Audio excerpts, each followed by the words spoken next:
Commodity TV, live here from the Mines and Money, London 2022. And we have now here a special guest out of the gold mining space, I would call it. Aneel Waraich, the Executive Vice President of Steppe Gold. Aneel, how are you? I'm good, thank you. Welcome to London. Thank you. Good to have you here. How was the show so far? Really good, actually. Surprisingly, quite busy. So that's a good indication, I hope, for the new year to see the amount of people here that showed up. So this is day 3, final day. It's been quite a busy week. Cool. So Steppe Gold, you are running a gold mine in Mongolia. Could you give us an insight in this mine, in the projects, and in your company, please? Absolutely. So Steppe Gold is, yes, a gold and silver producer focused on Mongolia, where our leading asset is the ATO project that we built between 2018 and 2019. It's a heap leach operation. It's what we call our phase 1 operation. So it's a heap leach that will run for the next 2 years at about 45 to 50,000 ounces per annum, about $800 all-in cost.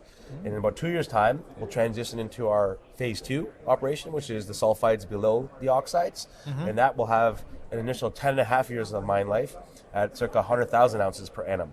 So we have a path to double our production profile over the next 2 years while producing over the next 2 years. So it's quite exciting. And we do believe that phase 2 will look more like a 15 to 20 year mine life by the time we bring it online in about 2 years' time.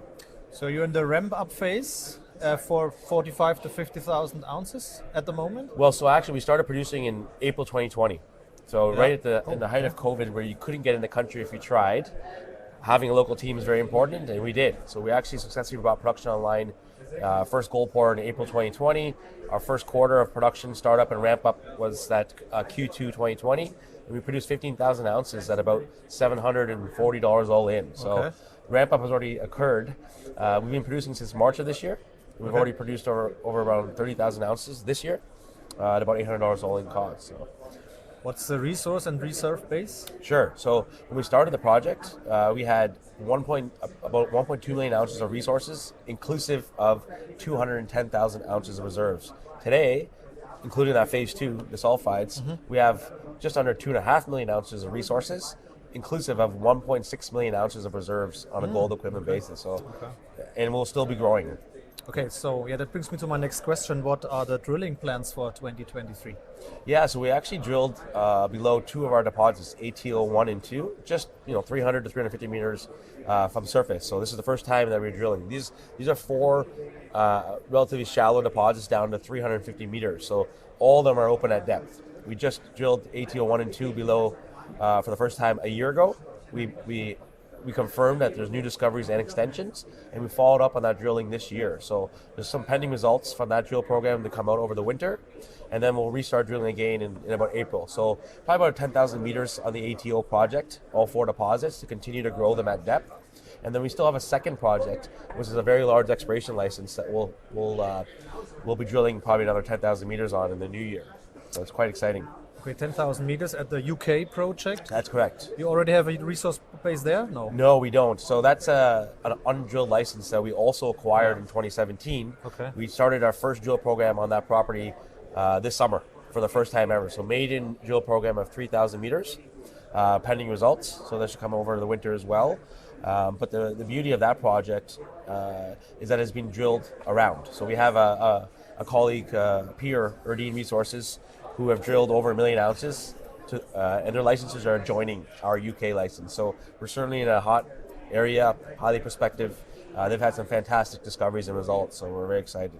What is the resource potential for both projects? What do you think? Listen, we're already on close to 2.5 million for resources at ATO. We think ATO could be a 3 to 5 million ounce deposit. We're getting there.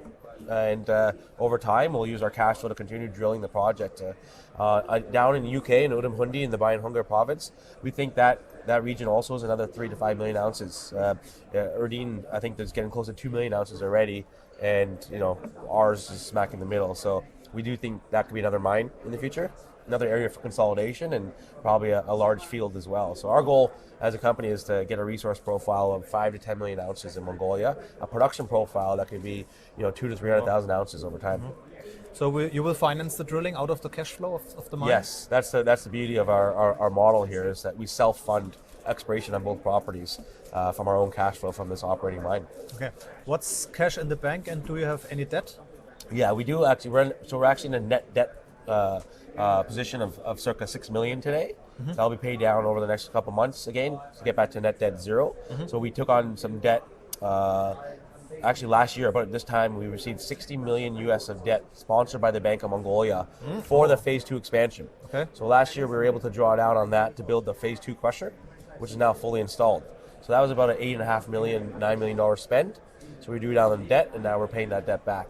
And then we'll end up expanding our financing package for the remaining capex for Phase 2. Okay, so that means no plans for further financing and dilution. So that's gone. Yeah, we've avoided dilution at in all circumstances for the last couple of years. Our last equity raise was August 2020 at $215 with just Eric Sprott, and we have not raised equity since then. We're very mindful of dilution as a team.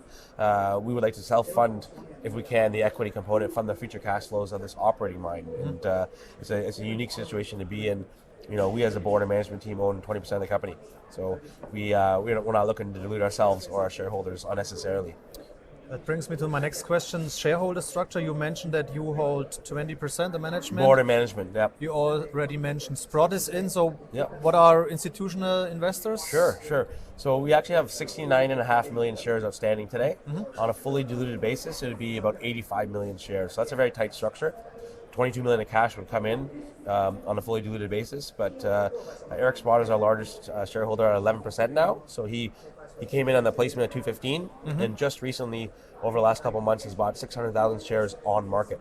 And you don't see him buying many shares of any company on market. So that is a big endorsement for him to continue. Fidelity Investments own 6% of our company. Triple Flag and Elliott Management own about 4% of our company. Lim Advisors in Hong Kong, I believe, still have a position of 5-6%. And a few family offices also hold us. So we do have a strong long-term shareholder base. And now we're looking to grow the retail side as well. What would you say would be the most important catalyst for the next 12 to 15 months? Yeah, listen, I think continued cash flow, healthy cash flow that we have from the Phase 1 operation that allows us to fund our growth and our exploration results. I think in this market, as a producer, people seeing some growth from the drill bit, then we'll have that, we believe, in the next over the next year. And most importantly, I think, is showing the market that we have that full financing package, the debt package for Phase 2. So the debt plus our future cash flow, they're funded. And if you show that, then people can see there's no dilution or imminent dilution coming. Great, Aneel. Sounds impressive to me. So thank you very much for this insight into your company. Thank you. And all the best for the next year. Thank you so much. Thank you. Yeah, that was Commodity TV with Aneel Waraich, the Executive Vice President of Steppe Gold. You heard it. Much work to do next year.